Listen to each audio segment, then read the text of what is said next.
Quinn Lyon. I'm born and raised in County. I was born in the Garberville Hospital. I am about to be 28 years old.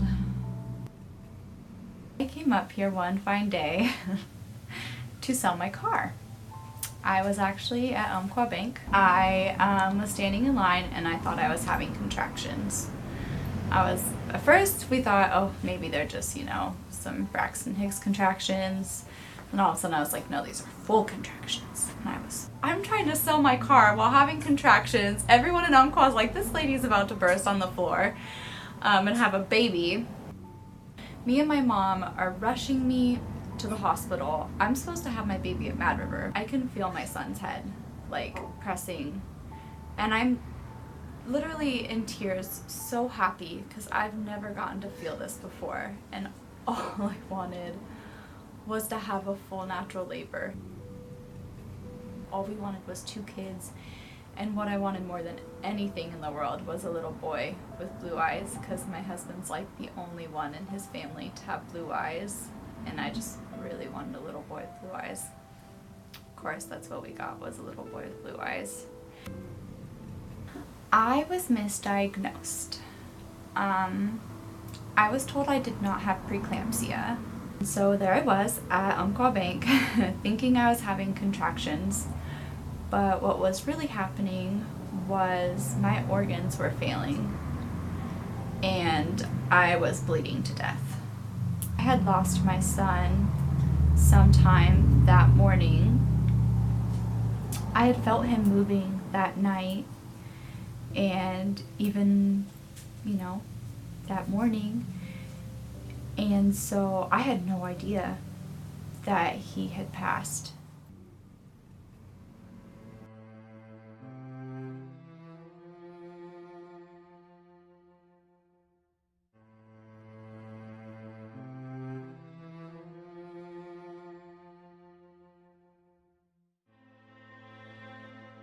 Dr. Kelly comes in.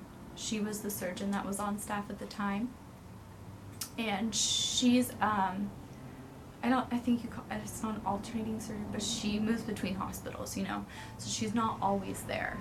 I was really lucky that she was there at the time.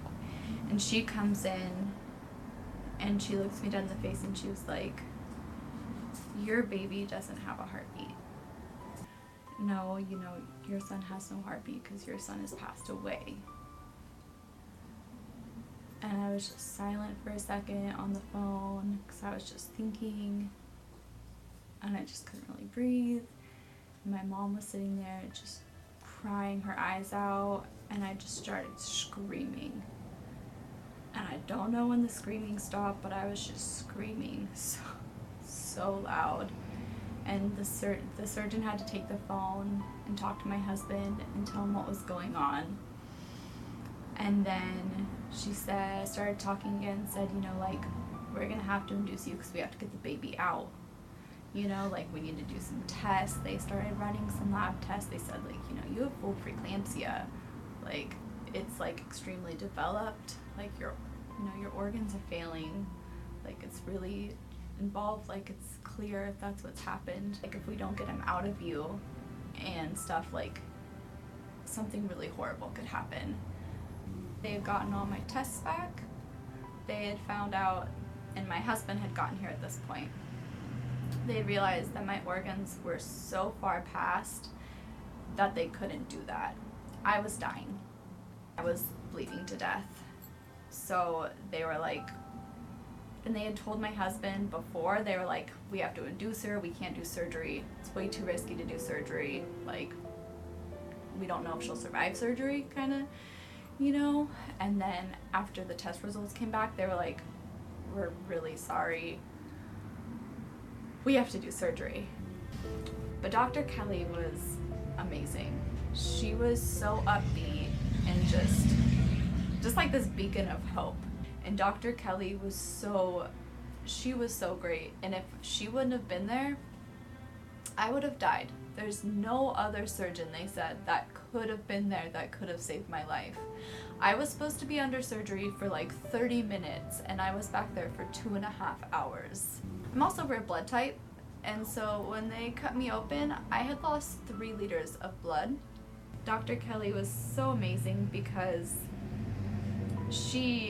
I feel like a lot of doctors would have just taken out my uterus, you know, but being a female doctor, she decided to save my uterus, and she let me keep it because I don't think it was in very good shape, but she said that, you know, she wanted me to have a chance to get to try again.